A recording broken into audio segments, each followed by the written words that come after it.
Grazie al verbale dell'accordo sindacale sottoscritto il 22 settembre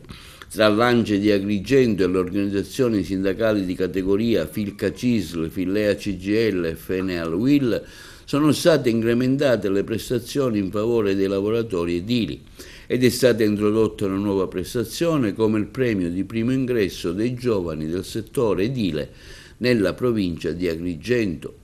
quanto affermato dal presidente dell'ANCE di Agrigento, Tommaso Sciara. In particolare il presidente esprime soddisfazione, tra l'altro, per essere riusciti a introdurre per la prima volta nella nostra provincia una premialità per le imprese iscritte alla Cassa Edile Agrigentina. Tale premialità sarà riconosciuta nella modalità di sgravio alle imprese in regola. Tutto ciò, afferma il presidente Sciara, mantenendo inalterate le aliquote di contribuzione per le imprese.